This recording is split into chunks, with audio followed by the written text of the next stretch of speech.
Bonjour Yannick, Et bonjour. Bonjour, bonjour. écoute, je suis ravie de te retrouver. Je te remercie déjà d'avoir accepté de témoigner. Alors, on va commencer tout de suite. Est-ce que tu pourrais te Plaisir. présenter en quelques mots pour les gens Eh qui vont ben, regarder ce témoignage? ouais, Yannick, j'ai 44 ans, je vis à Toulouse, je suis d'origine, je viens des Flandres, mais je vis à Toulouse depuis, 18 ans maintenant et j'ai un fils de 11 ans et pour mon activité professionnelle, je suis expert en, gestion des priorités, ce qu'on appelle communément la gestion du temps. Je donne des formations et des coachings, je fais des coachings professionnels, d'équipe ou individuels, des ateliers aussi. Et je centre, mon expertise, elle est centrée sur 3 axes qui sont, gérer ses actions et surtout ne gérer ce qu'on ne va pas faire dans son quotidien. C'est ça qui est le plus dur en fait, on s'en rend pas compte. Faire des choix, ça veut dire sélectionner ce qu'on va pas faire. La deuxième chose, c'est gérer son environnement, et dans l'environnement, il y a les relations, savoir dire non, déléguer, comment se créer un cocon pour être focus et dans ce cocon pour être focus, il y a aussi les aspects de flot d'informations avec tous les outils numériques. Et puis, troisième axe pour terminer, c'est se connaître soi-même parce que si on ne connaît pas, suffisamment sa personnalité, on ne peut pas utiliser les outils et méthodes adaptés pour s'organiser au quotidien. Voilà, voilà. Bah, génial, merci. Alors, première question que j'avais envie de te poser, c'est qu'est-ce qui t'avait incentivé à me contacter? Qu'est-ce qui t'avait poussé à venir vers moi? Et peut-être pour compléter, quel était ton principal challenge à ce moment-là? Ouais, le lien, c'était, avec Niki Doual, que tu connais, tu travailles avec elle, et Niki, en Coucou si fait, elle le j'avais eu regarde. elle regarde pas, coucou Niki et en fait, je la suivais sur sa page Facebook, son groupe Facebook et puis j'avais eu un laser coaching avec elle et puis Niki m'avait dit, qu'il y avait un truc, un plafond de verre à casser, parce que j'avais encore une énergie, pour reprendre ces termes, encore une énergie trop dans le salariat.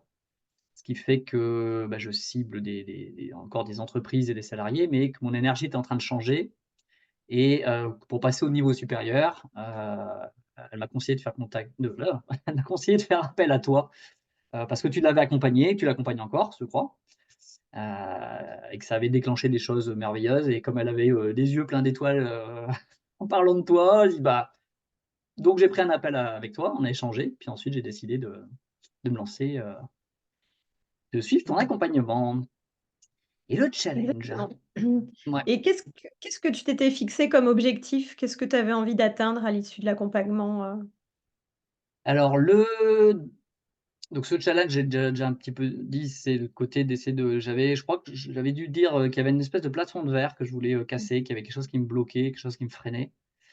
Et je suis arrivé, si je me souviens bien, je crois que je suis arrivé en disant que j'allais pas assez vite. Il y avait une notion de vitesse. Qu'il y ait de la frustration parce que les choses n'allaient pas assez vite pour moi, que ça me demandait, que j'avais comme des boulets accrochés aux pieds, que ça m'énervait de pas pouvoir avancer, comme je le souhaitais, sur développer mon activité pour avoir plus de clients avec plus de fluidité, plus de facilité. C'est ça le challenge, ouais, il me semble, hein, parce qu'après comme dit c'est relié à Oui, plein de choses. je me Je rappelle de cette notion en effet de boulet au pied. Je me Ouais, rappelle aussi peut-être, voilà, si tu es, OK pour le partager, que tu t'étais fixé un objectif par rapport à ta visibilité, le fait de faire peut-être plus de live oui, aussi, de c'est vrai. conférences. C'est vrai que le cas pratico-pratique, qui sur lequel j'avais vraiment cet aspect de boulet, c'est de pas oser faire des lives, heu ouais, de façon curieuse parce que je fais déjà des vidéos en ligne, mais elles sont en différé. Je fais des lives dans le sens que j'ai animé des webinaires, j'ai même fait un webinaire devant 200 personnes et j'ai aucun souci avec ça. Mais le fait de faire un live tout seul en regardant la webcam, ça bloquait et pour moi, c'était l'élément numéro un qui était, une espèce de comment on appelle ça? D'apparition dans la matière de mes blocages, en fait. Oui, oui, parce qu'en plus, tu es quelqu'un qui adore partager. Tu as cette, Ouais, ce rôle de formateur, tu transmets, tu coaches, donc il y avait en plus vraiment cette volonté de faire péter ça pour, encore plus transmettre ton message. c'est ça, exactement.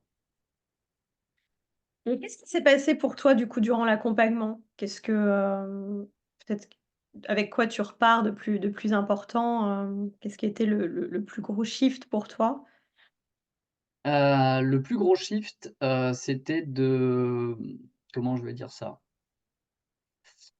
Alors c'est dans la catégorie lâcher prise, mais derrière ça, on en parle tellement souvent qu'il y en a un peu fourre-tout. Mon plus gros shift, c'était de voir à quel point je me mettais une telle pression, pour aller vite, que justement ça me ralentissait. Heu, l'idée c'était le plus gros shift, c'est de et c'est en cours, hein, c'est en cours, de me lâcher, de respirer et dire ça il y a pas de bon ou de mauvais timing. Heu, voilà, laisse-toi respirer Yannick. Heu, c'est toujours facile de se comparer à d'autres pour dire que ça va être plus vite ou moins vite. Hem et que finalement je suis plus rentré maintenant dans un côté plus de confiance, de me dire: «Bah, ça prend le temps». Alors j'ai envie de dire, ça prend le temps que ça devra prendre, mais sans pour autant être passif, tu vois? C'est pas une attente. J'ai surtout shifté que, c'est en lien avec cet aspect de loi d'attraction, mais pareil qui est un petit peu caricaturé, que plus je suis concentré sur un truc que je veux, plus je vais être concentré en fait sur le manque associé le fait que je l'ai pas encore. Et ça, je me suis dit: «OK», ça m'a beaucoup aidé pour dire: «OK, il y a une frustration, ça va pas assez vite à ton goût, mais si tu te focalises dessus, pardon, bah, ce que tu obtiendras, c'est que ça ira encore moins vite». Voilà, c'est ça qui a été le plus gros soulagement. Et comment ça s'est passé, peut-être pour les personnes qui regardent, qui ont jamais fait d'hypnose, puisque c'est un outil que j'utilise notamment dans les séances de Rapid Transformational Therapy. Comment ça s'est passé pour toi? Est-ce qu'il y avait une appréhension au départ? Appréhension, est-ce que j'avais une appréhension? Je crois pas. Mmh, non, pas d'appréhension particulière. J'avais déjà fait des séances d'hypnose dans le passé, pas du tout l'hypnose ericksonienne classique, si je peux dire. Non, j'avais pas d'appréhension. Et qu'est-ce que ça t'a apporté de pouvoir justement retourner dans ton subconscient? Ça a très bien marché avec toi, hein, voilà, d'aller, à des scènes qui ont permis de comprendre aussi comment certains mécanismes, s'étaient créés, voir finalement ce qui était à l'origine de certains schémas ou de ces boulets aux pieds dont tu parlais tout à l'heure. Hem, voilà, qu'est-ce que ça t'a apporté, Hem, le mot qui me vient, c'est, plus de tolérance, mais c'est pas un mot que j'affectionne beaucoup. D'être plus doux parce que, toujours avec ce rapport au temps qui passe, de se dire: «Mais avec les éléments qui sont ressortis, ce que j'ai vécu dans mon passé, heu, je me devais à moi-même d'être plus doux et plus, comme un» c'est une phrase qu'on emploie souvent, «un père avec moi-même», quoi. Heu, voilà, en disant: «Beh, c'est pas en tirant sur la plante qu'elle va pousser plus vite, quoi. C'est pas ça sert à rien». mmh, Hem, ouais, donc ça rejoint ça. Ça rejoint ça. Après, ce que j'aimais beaucoup, c'était l'aspect de pouvoir avec toi, alterner ces séances d'hypnose, avec les échanges pour, faire le tri dans tout ce qui ressortait, tout ce que je pouvais te raconter. Et le troisième axe, le fait que tu utilises, tout ce qui ressortait des discussions de ces séances, d'hypnose pour, créer des audios qu'ensuite on peut écouter par la suite. Et là, les audios que j'ai, enfin, ils vont me servir encore un bon bout de temps. Heu et ce que j'apprécie beaucoup, c'est que, les mots, c'est un mix dans les audios, donc c'est des audios d'hypnose sur mesure, en fait, et c'est un mix de mots qui sont mes mots à moi, et il y a des émotions qui viennent en entendant ses propres mots, donc tu as cette capacité de reprendre, des mots clés. Et parfois, je me suis pas rendu compte que j'avais dit ce mot-là, et au moment où l'entends la première fois dans le MP3, je dis: «Mais qui c'est?» Puis je dis: «Ah bah oui, mais c'est moi qui l'ai dit en fait ce mot-là». Et d'autres fois, c'est des mots que toi tu as choisis et qui étaient bien choisis dans le sens que j'aurais pu très bien moi-même utiliser ces mots-là. Je me souvenais que je les avais pas dit, mais quand j'entendais que tu avais utilisé tel ou tel mot, je dis: «Ah oui, bah oui, ce mot-là, il me parle, j'aurais très bien pu l'utiliser aussi». Donc ça donne de la et force. Mais c'est chouette ton partage, merci de partager ça parce que, pourquoi c'est important pour moi de prendre tes mots? C'est que justement, en fait, tu l'as très justement dit, c'est que ça crée de l'émotionnel et le Ouais. subconscient, on sait qu'on l'impacte et donc on va le reprogrammer, quand, bah, voilà, quand ça Mmh. suscite de l'émotion. Si c'est juste, des phrases, des affirmations, mais qui résonnent absolument pas en toi, tu peux te les répéter 15 fois, ça va, avoir clairement moins d'impact. Oui, Donc c'est pour ça que c'est important que ce soit personnalisé et que ça vienne en partie de toi et après, bah, voilà, comme tu dis, c'est l'aspect répétition qui est important aussi. Donc comme moi, je demande quand même que ces audios soient écoutés, pendant une certaine période chaque de jour. temps, j'ai toujours dit au plus long, au mieux, hein, c'est à consommer sans modération. Bah, il faut que ce soit aussi agréable à écouter pour que ça te motive à l'écouter. Parce que c'est Ouais, ça qui vient vraiment créer, les nouveaux chemins neuronaux. Parce qu'il y a beaucoup d'approches où on va travailler sur la libération des choses, libération, élévation de conscience, mais si on vient pas replanter les graines, oui. souvent, voilà, c'est un petit peu on relaisse un peu comme ça, plus de chance aussi au subconscient d'aller reprendre ses vieux chaussons. Ouais, puis Heu, ce qui m'a beaucoup amusé aussi, c'est bah, quand j'écoutais, les audios, alors le soir et ou matin, mais assez souvent, je sais pas si je l'écoutais plus le soir ou le matin, mais bref. Et ce qui m'a marqué, c'est, j'écoute, je sais pas, j'écoute le lundi, j'entends certains mots, j'écoute le mardi, j'entends pas les mêmes mots et d'un jour à l'autre et parfois au bout de 15 jours, je réécoute le même audio et là, ça m'est arrivé d'être surpris en me disant: «Mais c'est le bon audio que j'écoute?» Et en fait, parce qu'il y a un moment donné où j'entends une phrase que pendant 15 jours, je l'ai jamais entendue. Et c'est assez marrant de voir la fluctuation du subconscient qui met une grille de filtrage qui varie d'un jour à l'autre et qui dit: «Non, ça je veux pas l'entendre». Du coup, puis parfois: «OK, c'est bon, on ouvre les vannes». Puis là, le mot, il est pris, il est entendu, mais il est trop fort, ce qui fait que le lendemain, hop, les vannes sont refermées et puis ça fluctue et tout doucement, ça finit par être, intégré, engrammé. ouais et ce que j'avais envie de souligner aussi, parce que je suis pas quelqu'un qui se met beaucoup en avant, et donc je voulais revenir sur notre dernière séance où j'avais trouvé ça, intéressant où en fait, il y avait ce décalage entre tout ce que tu mettais en place. Tu vois, tu me dis: «Bah, j'ai peut-être encore pas l'impression que ça avance aussi vite que j'aimerais, mais j'ai quand même fait cette conférence et puis, en fait, j'ai fait ceci, j'ai fait Oui. cela».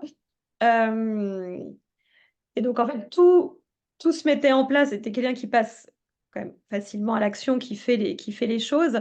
Est-ce qu'aujourd'hui, tu arrives à un peu plus apprécier quand même ce chemin et te rendre compte de toutes les étapes que tu passes, de tout ce que tu mets en place, de cette progression et de cette évolution? Oui, alors c'est vrai que je me souviens de parce que j'avais préparé mon année 2024 et j'avais regardé mon agenda de 2023 et un exercice, très sympa que j'invite les gens qui regardent à faire, c'est de passer en revue ces semaines et de regarder et de dire: «Mais qu'est-ce que j'ai fait?» Alors on va pas noter tous les rendez-vous un par un, mais globalement, semaine après semaine, sur les 53 semaines, qu'est-ce qui a été fait? Et quand j'ai fait cet exercice-là, je dis: «Mais j'ai fait un paquet de trucs, en fait, je me suis pas rendu compte». Et c'est assez, amusant parce qu'un des déclics que j'ai eu aussi très fort, c'est que, dans le passé, l'essentiel de ma vie, j'étais extrêmement exigeant, perfectionniste et extrêmement exigeant et ces dernières années, j'avais, énormément diminué mon niveau de perfectionnisme, dans mon quotidien, dans ce que je peux faire au quotidien. Ça a vraiment rien à voir et surtout, j'ai envie de dire avec les autres. Je suis beaucoup moins exigeant vis-à-vis des autres. Et du coup, avant de faire l'accompagnement avec toi, je me suis dit: «Bah, c'est bon, le problème est réglé, quoi. C'est bon, c'est du passé». Et je me suis pris une petite claque en disant: «Mais en fait, le niveau d'exigence que j'ai encore vis-à-vis de moi-même, certes, il est peut-être, 10 fois moins fort qu'avant, mais ce qui reste est encore beaucoup trop fort par rapport à, entre guillemets, la normalité», pas au sens de la norme commune, mais, par rapport à ce qui serait bon pour moi à vivre, c'est encore beaucoup trop fort. Donc, ça bloque encore un aspect d'élan et de plaisir et de voilà, de pouvoir créer des résonances d'abondance, de choses, fluides dans le quotidien. Donc maintenant, je suis en dents de scie, c'est-à-dire qu'il y a des jours où je me connecte à ça, donc je suis dans une phase où il y a beaucoup d'énergie, je suis pas mal fatigué parce que je me connecte à ça et donc je dis: «Oui, c'est génial» et là, mon inconscient, il rebloque en disant: «Non, non, non, non, tu as pas le droit». Donc après, je retourne dans le mental et dans l'anxiété et après la vanne, elle se rouvre, donc ça fluctue. Mais bon, au fur et à mesure, ça va être de plus en plus fluide, mais Oui, bah, de se souvenir, c'est une danse quand même perpétuelle entre les 2. De se souvenir quand ouais, même quand on enlève et qu'on dépollue ce terrain, subconscient, même quand on a beaucoup travaillé sur soi, bah, toi tu grandis aussi, tu évolues, du coup tu fais des nouvelles choses, tu vas te challenger, oui, différemment, voilà, tu as fait cette conférence, tu vas continuer. Donc forcément ça vient aussi réveiller d'autres choses, mais comme tu le dis, bah, voilà, une fois qu'on a dépollué à un certain niveau, ce qui est le plus important, déjà on mmh, s'observe, on sait se remettre, se réajuster beaucoup plus vite. Mais c'est important de se dire que c'est pas qu'on va toujours être, toujours que dans le positif, non, on reste humain, mais l'idée, c'est de pouvoir se réajuster beaucoup plus vite et d'avoir des montagnes russes émotionnelles qui soient moins pentues et d'être plus sur des collines que sur des gros, je suis tout en haut, je suis oui, tout c'est en ça, bas, et cetera. Parce que ça permet d'avancer de manière plus focus, de déployer sa stratégie de manière plus alignée. Hem, oui, mais ce que tu disais par rapport à l'exigence, c'est vraiment important parce que c'est vrai que souvent on voit qu'une grande source finalement du malaise, c'est toujours lié à ce discours intérieur dont on n'a plus forcément conscience. On se dit peut-être à l'extérieur: «Bah, voilà, je suis moins exigeant, je dans ce que je me demande à l'extérieur», mais finalement quand on regarde la petite voix, elle est quand même toujours là à à dire: «Tu aurais quand même pu faire plus». ouais, c'est ça. Et ça, c'est vraiment ce qu'on vient travailler aussi avec les audios. C'est qu'à terme, c'est vraiment de changer en fait ce dialogue intérieur, d'en faire, voilà, de créer d'autres automatismes, pour aussi avancer de manière plus légère et fluide. Mmh. Ouais, c'est ça, c'est l'image des collines, ça me parle bien parce que, l'essentiel de ma vie, j'étais dans une plaine, parce que j'avais mon mental qui contrôlait tout pour lisser toutes les émotions. Mais évidemment, le prix à payer, alors la vie est très tranquille, hein, j'ai passé 35 ans de ma vie comme ça, très, très tranquille. Le problème, c'est qu'en faisant ça, on se sent pas vivant. En fait, on s'emmerde, hein, sur une dans une plaine au bout d'un moment ou dans un désert, tu avances, mais c'est plat, désert plat. Et après, je suis passé dans une phase où, c'était l'Himalaya, quoi. Donc en fait, tu galères à monter et quand tu tombes, tu te fais très, très mal. Tu as pas de corde, enfin tu rebondis sur les cailloux. Alors que voilà, l'idée maintenant, c'est de vraiment vivre ces émotions comme des collines. C'est-à-dire qu'en fait, il y a aucun problème, tu montes la colline à ton rythme, tu es tranquille, tu arrives pas épuisé en haut et quand tu as envie, tu arrives en haut, tu te dis: «Bah tiens, j'ai envie de débouler dans l'herbe en faisant un roulé-boulé, dans la prairie, c'est rigolo, j'arrive en bas, je repars, quoi». J'ai cette image-là qui m'est venue en t'écoutant. C'est l'idée. Comme ça, il y a c'est un aspect de résilience aussi, de faire des deuils de plus en plus vite, de façon Ouais, moins violente, complètement. c'est ça. Et qu'est-ce que tu dirais, peut-être comme dernière question, ce que j'avais envie de te poser, c'est qu'est-ce que tu dirais à quelqu'un, qui hésiterait à faire ce travail, peut-être un entrepreneur, une entrepreneuse qui, voilà, qui sent peut-être aussi qu'il y a quelques boulets aux pieds, mais qui se dit: «Bon, est-ce que ça voilà, est-ce que c'est pour moi?» Est-ce que, qu'est-ce que toi tu dirais? Mmh. Ce qui me vient spontanément, c'est de se laisser surprendre, Mmh. d'y aller, c'est comme souvent dans ce type accompagnement humain, on vient avec un objectif, on vient avec un besoin qu'on croit être celui-là et puis en fait, finalement, le besoin derrière et il change en cours de route ou c'est pas celui qu'on croyait identifier, clairement. De se laisser surprendre. Hem, qu'est-ce que je conseillerais? Ouais, d'oser y aller avec, une curiosité, de s'autoriser à se dire: «Bah, tiens, pourquoi pas?» se donner les moyens dans tous les sens du terme. Hem et les résultats, en fait, il y en aura obligatoirement.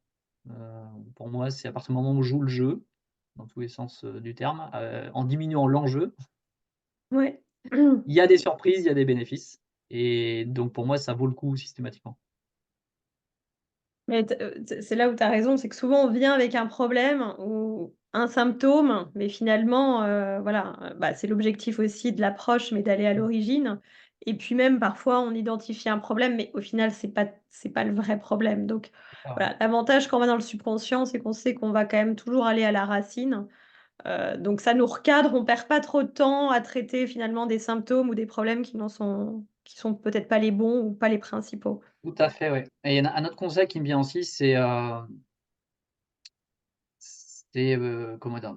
Dans ce type de métier que d'accompagnement qu'on fait tous les 2, mais, heu, s nous-mêmes, on se fait accompagner, enfin déontologiquement et en fait, c'est pas le mental qui donne la réponse de j'y vais ou j'y vais pas, je paye ou je paye pas l'accompagnement. C'est basé sur une seule chose, c'est je le sens. C'est juste ça en fait, on achète parce qu'on le sent et c'est pas, et c'est d'observer quelqu'un qui hésiterait, de dire: «OK, est-ce que c'est moi qui suis en train d'être, en train de cogiter?» Et du coup, au bout de plus le temps passe dans la tête, plus on génère des peurs. «Ah oui, mais l'argent et cetera, est-ce que ça va être rentable? Patati patata». Et ça sert strictement à rien en fait, et si on reste trop longtemps dans le mental, au bout d'un moment, il y a on se On sabote en fera fait. jamais rien. Ouais. On fera jamais rien et on est que dans le doute, que dans la peur.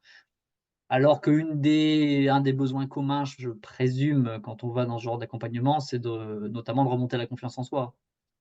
Donc, rien que le passer à l'action d'acheter ce genre de service d'accompagnement, c'est un premier pas d'engagement pour dire, bah, je fais confiance. Voilà, en Ouais. moi, en l'autre, en l'univers, donc, Oui, c'est voilà. sûr, mais merci de le préciser parce que je crois que c'est un point important. C'est-à-dire que quel que soit le type d'accompagnement, que ce soit coaching, ce que toi tu fais, ce que moi je fais, c'est vraiment, une décision de se choisir en fait, hein, de voilà, C'est ça. d'investir en soi, tous les 2 on le fait aussi beaucoup, voilà, sur nous-mêmes. Mais bon, voilà, comme tout le monde, je pense que la première fois qu'on l'a fait, on se dit: «C'est inconfortable, faut sortir de l'argent», c'est pas forcément, Oui, ce qu'on est habitué à faire donc voilà. Après, moi, avec le recul, je me dis: «Bah, déjà je le regrette pas du tout, c'est probablement les meilleures décisions» et puis plus ça va, plus ça devient facile parce qu'on est tellement conscient de ce que ça nous apporte et que oui. c'est des choses qu'on nous enlèvera jamais, parce qu'à chaque fois on progresse, que moi je m'observe, j'investis sur moi beaucoup plus facilement maintenant. Mais il y a quelques années, c'était aussi, voilà, parfois un peu difficile, donc je comprends tout à fait quand les gens n'ont pas encore investi. Mince, voilà, c'est est-ce que ça va marcher? Qu'est-ce que ça va apporter? Donc ouais, Oui et puis merci d'expliquer ça. c'est en lien avec une autre prise de conscience que j'avais eue aussi pendant ton accompagnement qui a très probablement aidé, même si c'était pas un sujet, il me semble directement abordé. Heu, c'est que là, tout est échange dans le monde, dans la nature, dans tout n'est que échange et le rapport à l'argent, bah, si on s'autorise pas à laisser sortir de l'argent, on crée pas le vide pour que l'univers le remplisse et que l'argent revienne. Attention, je dis pas de vider ses comptes bancaires non plus, hein, on va être un minimum, pragmatique et raisonnable, mais il y a des choses vraiment, parfois, de mentalité qui sont, mortifères, j'ai envie de dire comme mot, parce que je crois que je t'avais partagé le fait qu'à un moment donné, je faisais les courses et j'avais de l'inquiétude vis-à-vis de l'argent et que mon fils me demande, «Ah, on fait des pâtes au saumon». Et que moi j'ai eu le réflexe de lui dire, «Bah, on va acheter des lardons, on fera des carbonara» et mentalement ça a marché puisque mon gamin aime bien les 2, voire il préfère les carbonara, donc il dit: «OK». Mais moi à un moment donné, je me suis dit: «Hop, hop, hop, hop, stop Yannick, arrête ton délire. En fait, tu es en train de dire saumon, c'est un mets de luxe, c'est cher par rapport à des lardons. On est en train de parler de 3 € d'écart, quoi». Mais en fait, ça a l'air c'est un détail, ça a l'air d'être un détail, mais d'un point de vue énergie, le fait de s'en rendre compte, dire: «Non, stop, on arrête le caca de cerveau». Et j'ai dit à mon fils, il dit: «Attends, attends, attends, stop, non, on va acheter du saumon et même de la truite saumonée bio, eau vive française, le truc le plus cher». Donc à un moment donné, de relier, ces prises de conscience à de l'action et dire: «Non, non, non, j'arrête, mes petits délires internes là, c'est contre-productif et c'est ouais, c'est s'enfermer, se tirer, en arrière, systématiquement quoi», donc Ouais, exactement. Bah, du coup, on va bien te laisser le mot de la fin. Avec quoi tu voudrais, conclure cet échange?